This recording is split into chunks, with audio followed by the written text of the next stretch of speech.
Assalamualaikum, bertemu kembali dalam siri Sembang M&M. Saya Mimi Saleh dan Mak Hajah Rahmah Saad.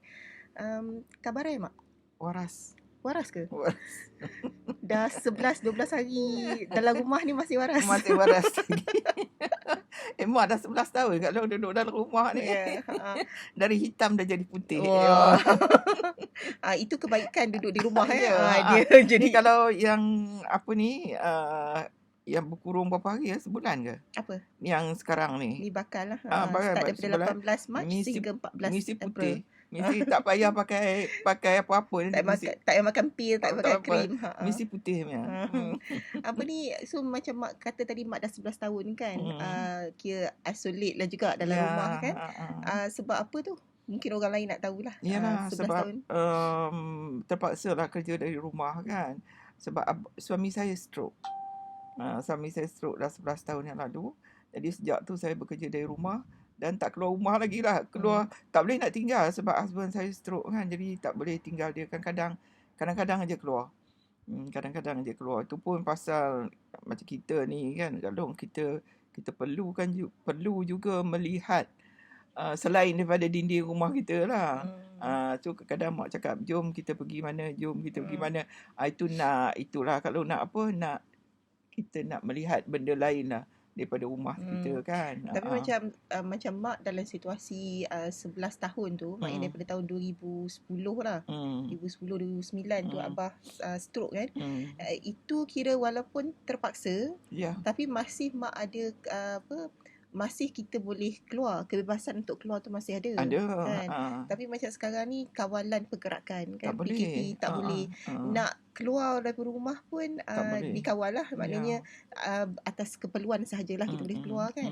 Jadi kalau macam Mak dulu sempatlah keluar juga, nak pergi Giant ke kan. Betul window shopping kan. Window shopping je, tak shopping kan. Ada anak-anak lah nak bawa kan. Jom Mak kata kita pergi Giant ke saja. Ni je, tengok orang je.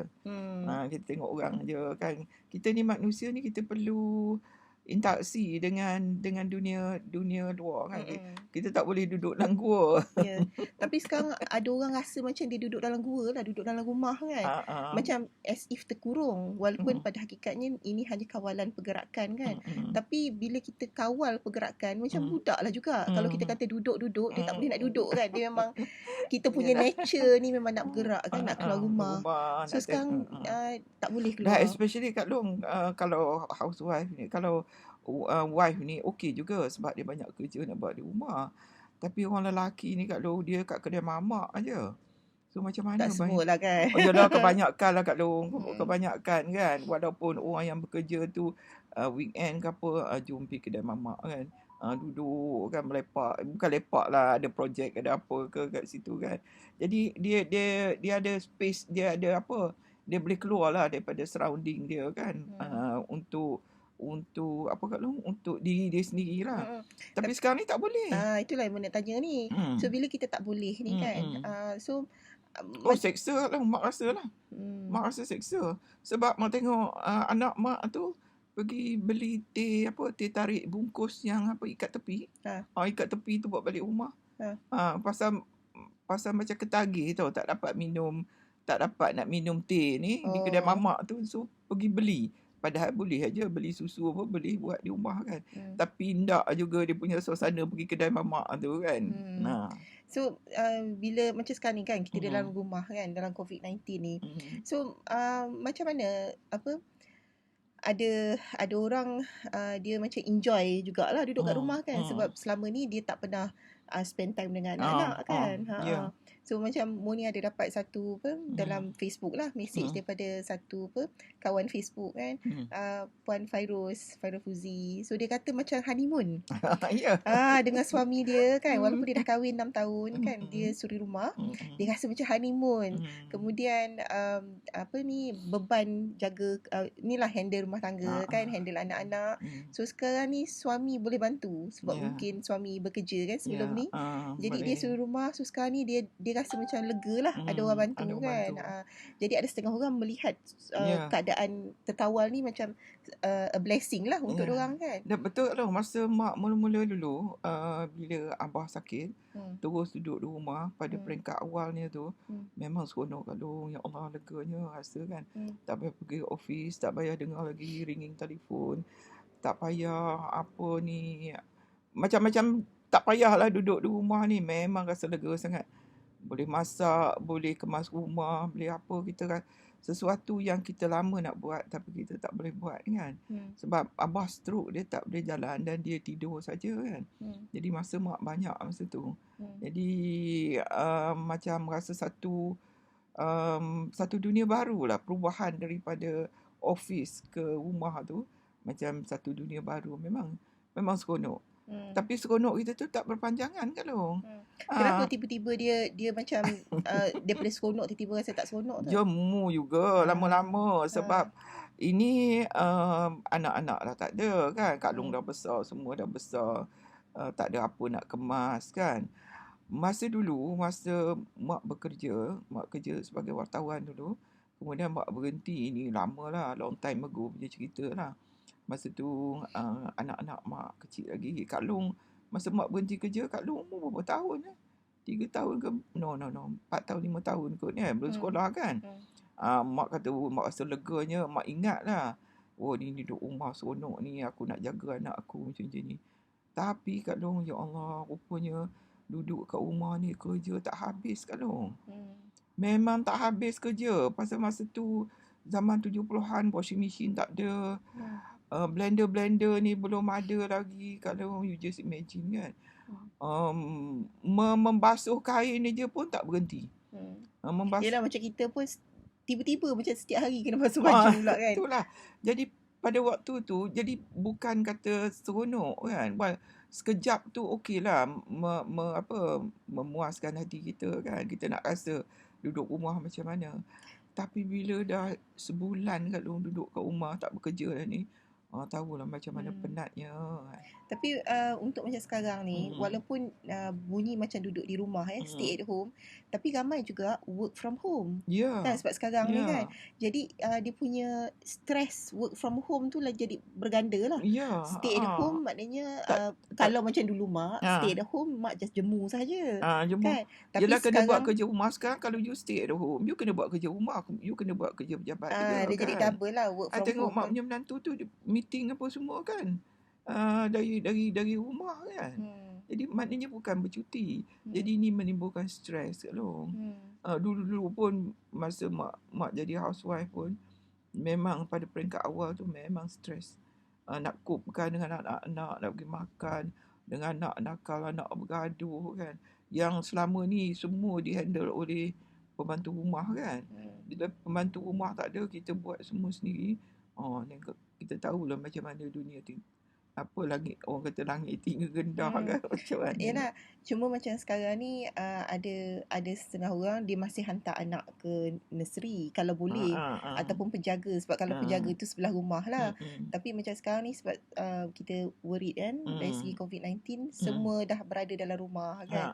Jadi macam bagi ibu-ibu yang selama ni 9 to 5 kerja kan, masa ni lah kadang-kadang dia jadi macam reality check. Sebenarnya rumah aku taklah spotless seperti yang aku sangka. Sebab bila kadang-kadang bila balik petang, rumah tu sama macam yang awalnya dia keluar kan. Sebab masa tu anak-anak tak ada, nak pergi sekolah kan semua. Tapi bila anak-anak dah ada masa cuti ni lah kan, sebab PKP kan, perintah kawalan pergerakan semua di rumah. Orang kata macam tongkang pecah. Mungkin lebih daripada tongkang pecah mak. Kan. So dia jadi macam dia reality check lah. Maknanya selama ni rasa macam lega, balik rumah tenang kan. Tapi punya tak kan. Jadi dalam situasi macam tu lah, seorang kawan lah pun dia cakap kan, Zalila Isa pun dia kata baru dia sedar lah rumah tak sempurna kan. Jadi saya rasa bukan pendapat Puan Zalila je kan. Ramai lagi ibu-ibu yang bekerja kan, yang selama ni dia hanya tumpu pada kerja di office. Sekali punya balik kat rumah tu, dia sesuatu yang berbeza lah. Jadi kalau macam dalam situasi macam tu lah mak kan, macam mana seorang ibu yang bekerja dan sekarang kena work from home dan kena pula handle anak-anak yang dulu di sekolah kan. So macam mana kita nak handle benda tu? Mak ingat kena kerah hati tu. Kerah hati? Kerah hati. Kerah hati dan take it easy. Biarlah sepah tu kan. Paling-paling ini pun kurung anak dalam satu bilik, biar dia main dalam satu bilik tu. Janganlah kurung lah mak kan. Bukan kurung. Bukan. Biar dia main satu bilik tu. Okey, nak makan hantar kat dia. Setengah orang memang dia rimas lah tengok benda-benda bersepah ni kan. Mak pun bersyukur juga sekarang kat dia. Mak banyak kerja juga. Dan sekarang ni orang tak boleh datang ke rumah kita kan. Dia dilarang kita berjalan ke rumah orang dan orang pun tak boleh.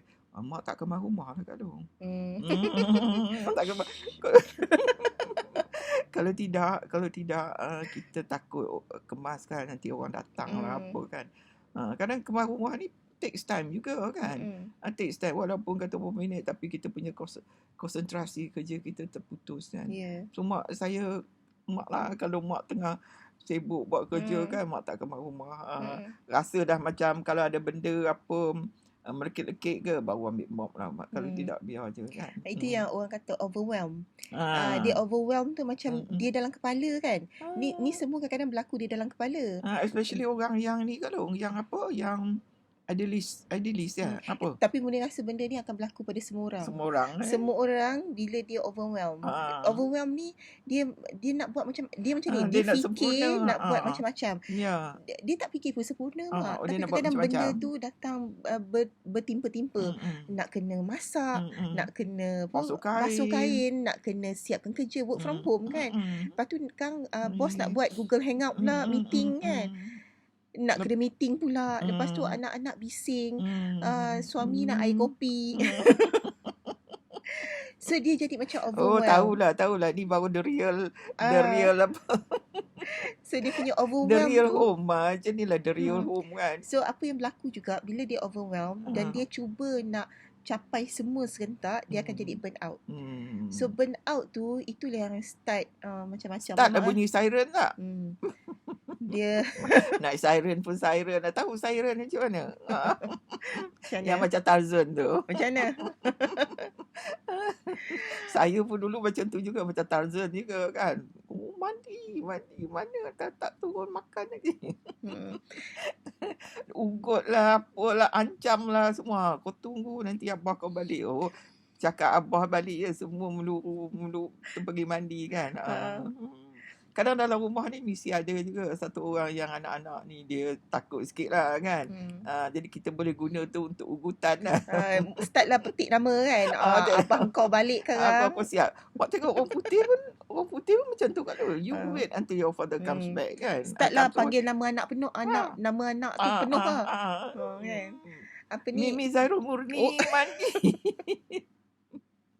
Ada seronok kalau ingat-ingat seronok juga kan. Zaman kita jadi bapa ni kan. Masa sekarang ingat balik memang seronok lah. Tapi masa menghadapi tu penat. Especially sekarang ni orang tak boleh keluar. Dan yang tak boleh tahan sekali tu lagi satu mak nak cakap kan, jaga mulut. Dia duduk dalam kat rumah ni tak boleh keluar rumah ni kan. Jaga mulut. Kalau tidak dulu orang lelaki lah kan. Especially abah lah, kalau mak kalau apa sikit je dia ambil kunci kereta, dia start kereta, dia keluar kan. Lepak mana-mana kan. Tapi sekarang masalahnya dia orang tak boleh keluar. Jadi kalau kita bebel kan, suami dia nak ke mana kan, nanti dah jadi perang kan dalam rumah kita. So ni maknanya kita semua memerlukan kita punya own space lah.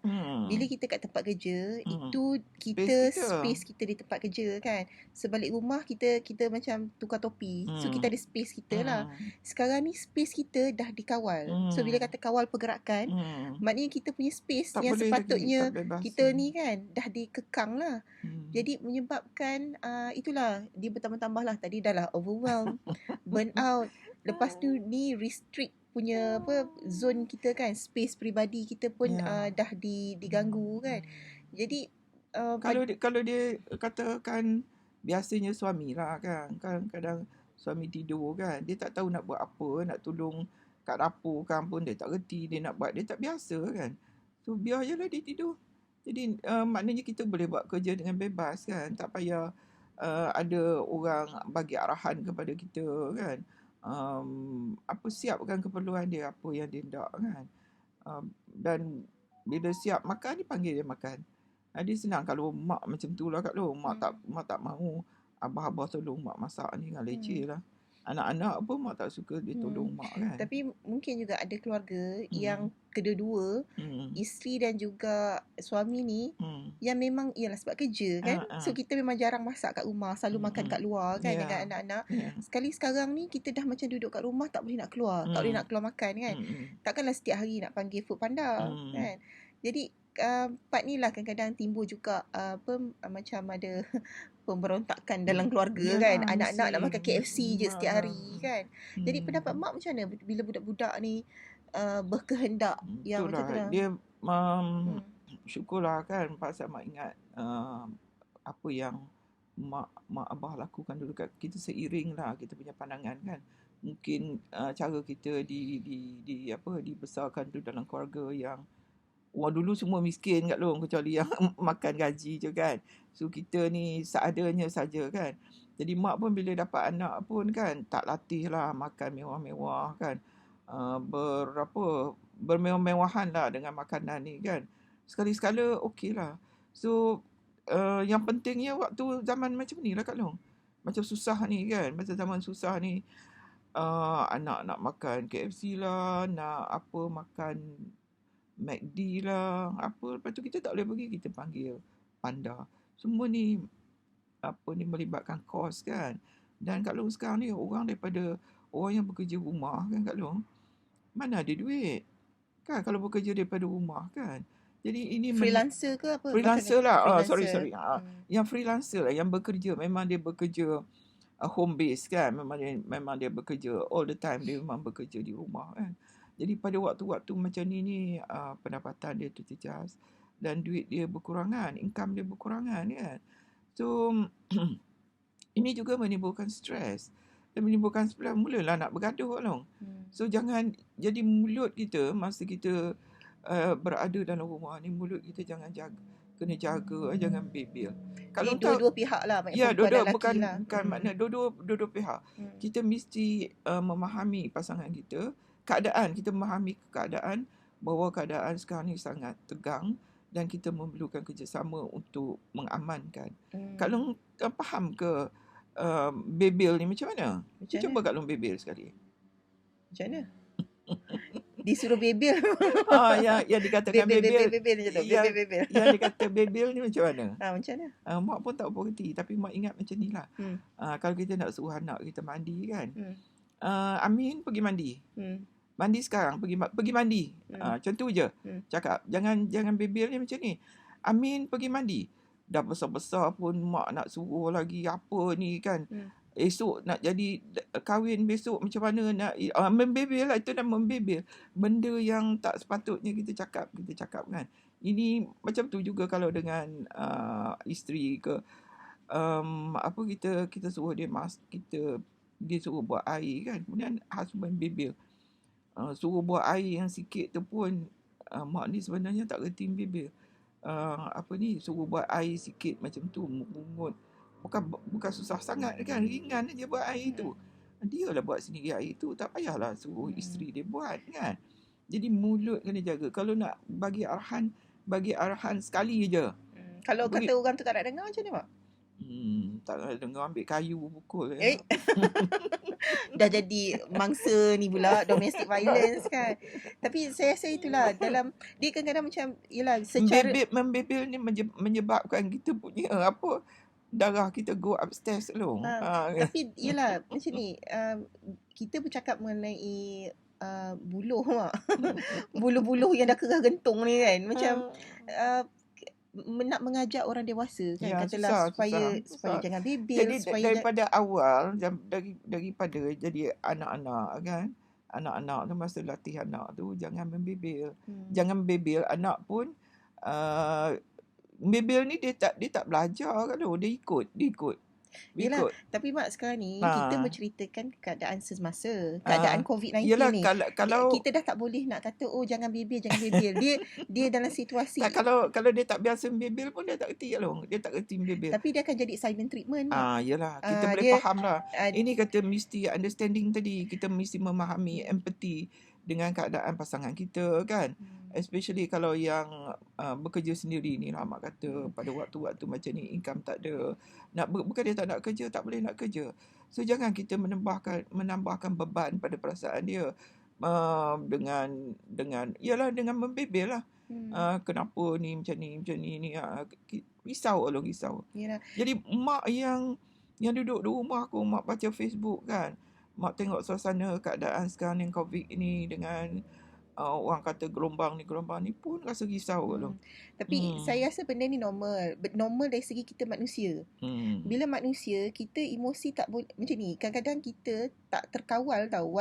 Yang hanya boleh dikawal ialah Perintah Kawalan Pergerakan PKP.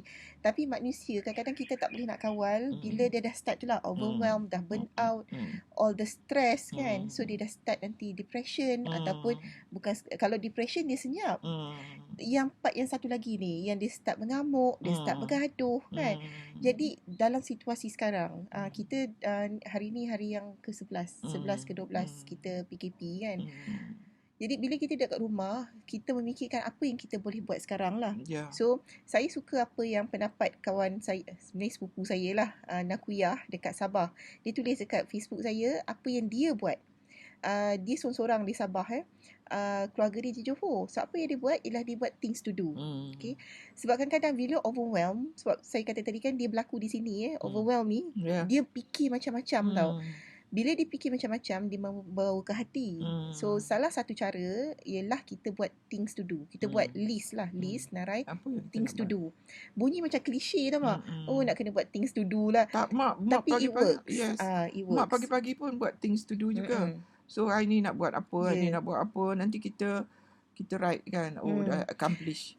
Sebab dia punya bila kita write, kata kita dah buat tu, dia ada sense of achievement. Ada. So the sense of achievement, dia akan beri satu kelegaan tau, yang kita dah capai sesuatu. Jadi sometimes itulah, bila kita dalam keadaan krisis macam ni, kita memerlukan sesuatu untuk beri kita semangat. So salah satu cara semangat ialah untuk capai satu kejayaan, walaupun kejayaan kecil. Seumpama untuk right pada things to do kan. Jadi itu yang Muni nampak lah. Bila overwhelmed, rasa macam-macam benda kena buat list. List things to do. Lepas tu, bila list things to do, ada juga Muni pernah dengar lah, orang ambil satu lagi step, ialah buat things to do, termasuk juga benda yang dia nak usaha buat. Contohnya jangan bebel tadi Okey, sebab dia tahu bila dia bebel, anak dia bebel ni tadi kalau nak bagi arahan saja. Jangan sambung-sambung dia punya arahan tu. Yelah, tapi sekarang ni ceritanya dia geram kan, geram kan. Jadi jangan sampai pangkat geram tu. Tapi yelah, benda ni tak boleh nak kawal kan. Pasal letih. So letih, dalam situasi macam kecewa, kita kena belajar. Itu kadang-kadang orang kata istighfar. Istighfar, dia macam kalau orang putih dia ada ni, bila anger management. Saya tengok filem je lah kan. Bila anger management kan, dia suruh kira backwards 10, 9 kan. So macam kita orang Islam, kita ada istighfar. Reason dia supaya kita ambil masa bertenang. So istighfar, dia itulah, again dia bunyi macam klise kan, tapi it works. Istighfar, dari saat duit tak ada pun, antara yang mustajab ialah kita istighfar. Kita minta Tuhan Yang Maha Esa. Sebab dalam situasi macam ni pun kita tak tahu dengan siapa kita nak memohon supaya dapat duit kan. Ada setengah orang dalam keadaan macam dia baru kena retrench tiba-tiba berlaku COVID. Bayangkan daripada bulan 1 katalah kan, ini sehingga bulan 4, dah 4 bulan kan. Jadi perkara-perkara ni menyebabkan emosi tu lagi terganggu. Jadi istighfar kan. Istighfar, kita pun kata macam istighfar, what can istighfar do kan. Sebab macam as if tak ada buat apa kan. InsyaAllah. Ni kuasa Tuhan. Dia beri ketenangan kat lu. Istighfar, zikir, beri ketenangan dan juga doa lah. Dia beri ketenangan pada jiwa kita. Dan kita jadi apa tadi kalau kata waras. Waras. Dia jadi kita waras lah. Dia and then kemudian yang satu lagi, ini pengalaman saya masa saya stres buat bisnes lah. Saya deviatekan pemikiran saya daripada yang menyebabkan saya stres. Stres kadang-kadang kita macam ni. Perkara yang buat saya stres ialah benda yang saya tak boleh kawal. Misalnya duit tak ada. Okay? Saya tak boleh nak kawal sebab saya perlukan duit hari ni. Tapi saya tak jumpa jalan untuk cari duit hari ni, katalah. So apa yang saya buat ialah saya nak alihkan saya punya kerisauan tu. Saya buat benda lain, misalnya saya exercise. Saya bersenam. Sekarang orang kata, mana boleh nak keluar bersenam kat luar rumah. Buat kat dalam. Buatlah plank, buatlah yoga, buatlah lompat setempat ke apa benda kan. Itu satu lagi boleh macam berkebun, ataupun kalau tak ada tanah kat luar rumah kan, duduk kat flat, apa lagi buat, boleh taklah ada orang mop lantai, anything untuk kita ventkan energy. Sebab dia kadang-kadang bila kita marah, dia ada satu panas tau dalam badan. So kita kena vent. Vent ni orang kata vent ni dia macam asap dalam badan. Kalau orang buat ni pressure cooker tu, nak keluarkan asap tu kan kita kena buka kan. Kita punya tu lah. Kita kena vent. Vent that anger ke apa kan, buat something. So kita tak nak that anger kita kena pada anak-anak lah. Anak-anak ke pada pasangan kita kan. Ya, kalau anak-anak kecil-kecil ni kan, kalau yang sekolah rendah ni kan, memang dalam waktu-waktu macam ni kan, mak boleh rasa lah macam mana tekanan ibu-ibu hadapi kan. Memang dia kuat bergaduh lah kat lu kan, dia bertumbuk lah, tak mau mandi lah. Mak dah lalui benda ni, mak tahu kan. Muli pun lalui. Allah Akbar, bertabahlah wahai ibu-ibu. Dan wahai bapa yang tiba-tiba termasuk dalam suasana ni kan, yang selama ni di office macam boleh tenang kan. Selama ni boleh pergi lari kedai mamak ke. Now is your time. Hadapi kita anggap macam ni lah, tempoh sebulan yang kita hadapi ni, kita harapkan membawa sinar lah. Kita duduk kat rumah ni kan, kita mengharapkan bahawa nanti kita boleh kembali rutin asal kita kan. Jadi memang it is a tough time now kan. It's a tough time. Kami gelak-gelak ni kan, sebab reason dia kita dah lalui that process untuk belajar untuk take each other as we are lah kan. So menerima pasangan, keluarga, situasi seadanya adalah satu proses. So bila saya kata proses, it takes time. Jadi memang kita rasa overwhelmed memang, tapi kita belajarlah masa sekarang ni lah, masa keadaan tegang sekarang ni, jangan bincang-bincang kat lu. Jangan nak bincang-bincang apa-apa hal kan. Jangan berbincang lah apa-apa hal. Jangan bincang benda-benda yang menambah lagi. Misalnya jangan cerita macam ni. Contohnya dah nak puasa kan, dah nak puasa lagi sebulan lagi kan, nak raya, nak beli baju anak.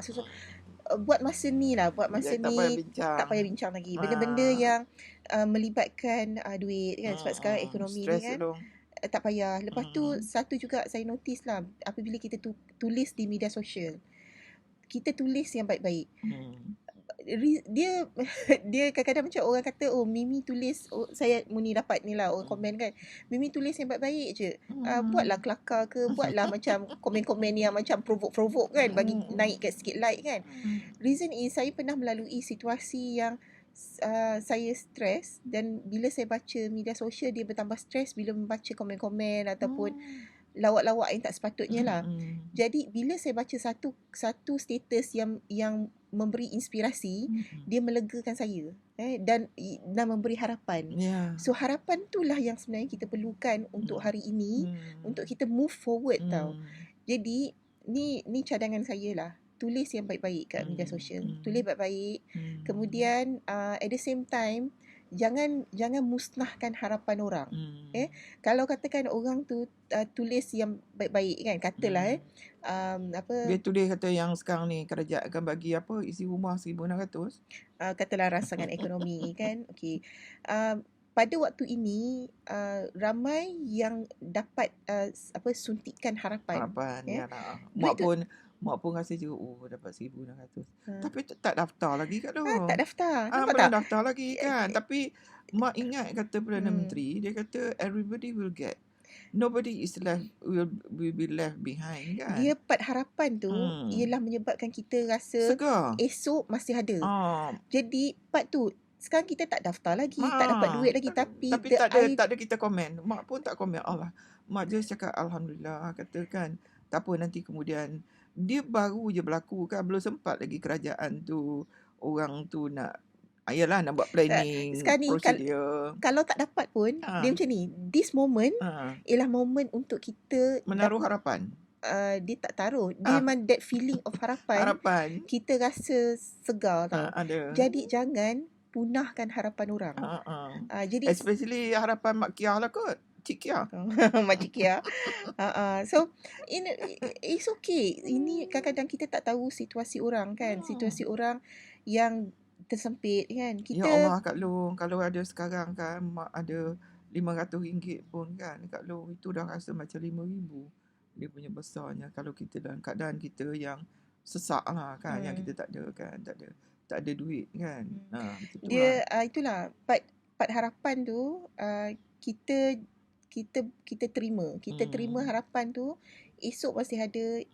Jadi macam orang kat rumah pun kan, kita tak perlu nak berberantakan untuk perkara-perkara yang sebenarnya boleh menjadikan kita lagi kuat lah.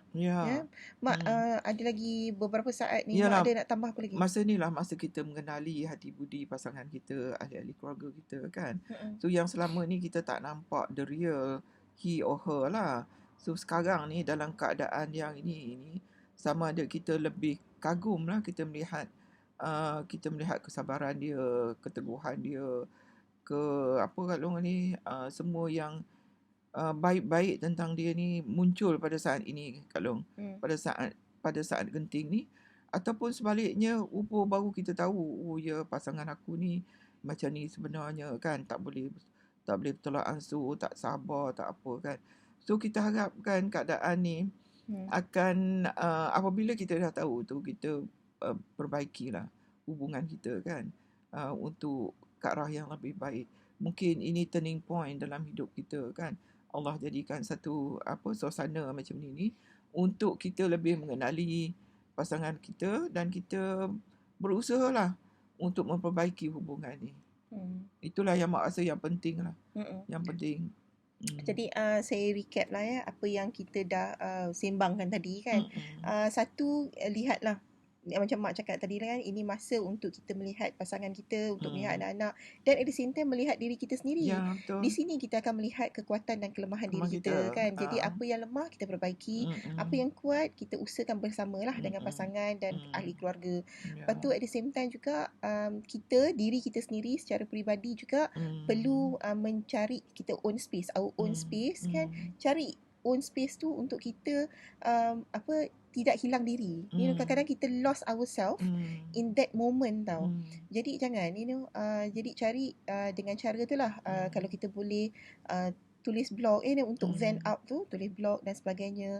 Jika kalau katakanlah kita berada dalam keadaan yang stres cari bantuan cari bantuan. Ni stres melampau jika kita rasa kita dalam keadaan yang memudaratkan kepada diri dan juga keluarga, harap cari bantuan Talian kasih 15999 kita boleh hubungi ni tele counselling kita usaha cari bantuan jadi kita perlu vent kan, kita perlu ceritakan masalah kita pada orang kan, dan cari orang yang bertauliah lah untuk dengar kita punya problem. Jadi itulah saya harap kita sama-sama kekal waras di saat PKP ni kan. InsyaAllah sinar masih ada kan.